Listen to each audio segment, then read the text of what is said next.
Oke, halo semuanya dan assalamualaikum warahmatullahi wabarakatuh. Sorry for late. Yes, okay. I know in the last week we are the holiday. Yes, I know that because in the Thursday, yeah, you know that is yes holiday. Yes, I know that. So today I will learn. Okay, not I, but we learn about the adjective clause. Okay, I'm sorry. My English is very not good today because my yes my condition is not very well.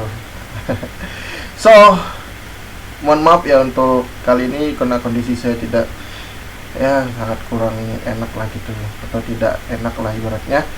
Jadi kali ini saya akan mengupload sebuah video tentang pelajaran adjective clause untuk kelas 12. Oke. Apa-apa aja adjective clause itu nanti bisa kalian lihat di sini ada pengertian juga ya. Pengertiannya apa bisa kalian lihat itu. Dan saya akan menjelaskan secara singkat mungkin ya. Dan harus kalian catat nanti jangan lupa. Untuk ini tidak ada tugas, kemungkinan tidak ada tugas. Jadi mungkin minggu depan baru saya kasih tugas ya. Oke. Adjective clause kalau di dalam bahasa Inggris adalah apa? Itu untuk memodify atau mengganti or change noun atau mengganti kata benda ya. Modify itu menjelaskan atau mengganti kata bendanya. Oke. Exactly it give a few introduce or give more information about noun. Oke, jadi dia memberikan informasi lebih lanjut tentang suatu kata benda ya. Oke, memodifikasi itu sama aja dengan menjelaskan juga. Oke.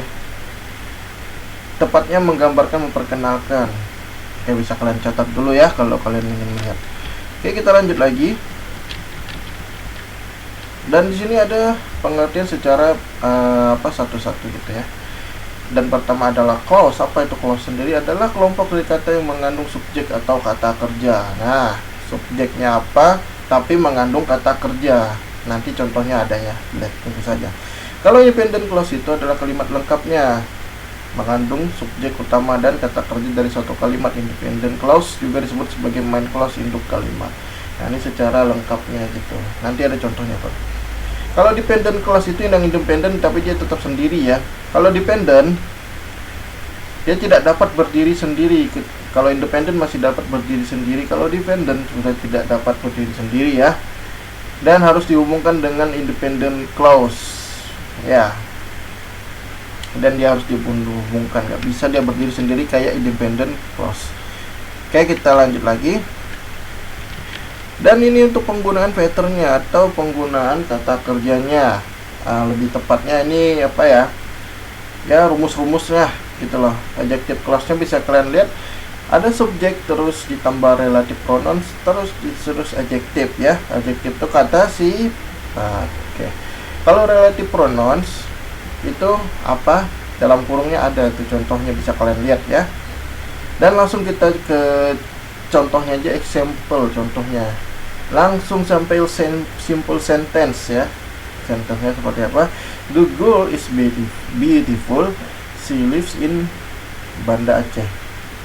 Bisa kalian lihat itu contoh ya. Bisa di bawah itu sudah lengkap kok. Ini saya melihat mendapatkan materi ini sudah lengkap banget ya. Jadi kalian bisa ya memahaminya. Kalau kalian nggak paham bisa ditanya sama saya ya. The girl itu termasuk apa? Subjeknya. Dan untuk subjek kedua dia menambahkan she lives in Banda Aceh. Banda Acehnya termasuk noun ya. Oke. Nama tempatnya gitu, nama benda. Oke, adjective clause-nya the girl would. Oke, itu dibalik. Ini dibalik. Would-nya siapa? Itu yang girl-nya. Tapi di dalam sini would-nya itu diganti bukan siapa tapi yang. Gadis yang hidup di Banda Aceh itu sangat cantik. Ya, itu penggunaannya untuk relative pronouns. Bisa kalian lihat ya. Relative pronouns itu merubah kata yang sambungnya itu menjadi bukan siapa, misalnya Contohnya ada was, ada which, ada who, ada whom ya, dan ada when. Itu penggunanya dirubah-rubah semua ya. Yang di sini kita lihat ada penggunaan who-nya. Oke, itu simple sentence-nya dirubah ke adjective clause. Misalnya simple sentence kalian apa, bisa kalian eksperimen sendiri lah seperti itu ya. Terus dirubah ke adjective clause, yang diganti apa? Is-nya diganti sama who. Oke, sampai sini paham ya. Dan dia dibalik, beda sama simple sentence. Oke, jadi apa kalau dijadiin adjective clause? The girl who lives in Banda Aceh is beautiful. Oke, boleh memakai nama juga ya, nama kalian gitu. Nah, ini relative pronouns-nya bisa kalian catat sendiri guys. Dan di sini who digunakan sudah lengkap banget ya. Saya sudah lengkap banget menerangkan di sini tuh. Waduh, untuk menjelaskan waktu ada when, untuk menjelaskan who digunakan untuk kepemilikan. Jangan lupa who sama which itu hampir menjebak kadang. Oke. Bisa kalian lihat who digunakan untuk orang dalam posisi subjek, kayak who tadi. Kayak tadi yang the girl itu dalam posisi subjeknya dibalik ya. Kalau whom digunakan orang dalam posisi objek. Nah, jangan lupa itu digunakan dalam posisi objek. Misalnya tadi dibalik in Banda Aceh. Nah, kayak gitu. Whom menggunakannya. Kalau when tetap waktu, cuman dia tetap sambung. Kalau that, nah that ini juga menggantikan kata ganti subjek orang atau benda atau hewan. That dapat digunakan whom which. Nah, ini dia bisa nyaru sih kemana aja jatuhnya, tergantung penggunaan kalimatnya. Oke, kita lanjut. Using relative pronouns ya, ini penggunaannya ya, penggunaan relative pronouns tadi ya. Dalam mempelajari adjective clause, hal pertama yang harus dipelajari adalah penggunaan who dan whom. Oke, pertama kita kan belajar tentang who dan whom. Itu caranya, penggunaan who-nya seperti apa? Tadi sudah ada contohnya. Untuk menjadikan adjective clause kita mengganti si tadi menjadi who. Nah, si-nya diganti menjadi who. Tadi yang saya agak salah ngomong, is-nya enggak diganti sebenarnya. Tapi sama aja sih, kan dihilangin juga katanya si is-nya itu. Who akan dijadikan sebagai subjek. Ingat, who atau whom-nya bisa dijadikan objek atau si dijadikan subjek ya. Whom objek, si objek. Si subjek, jangan lupa.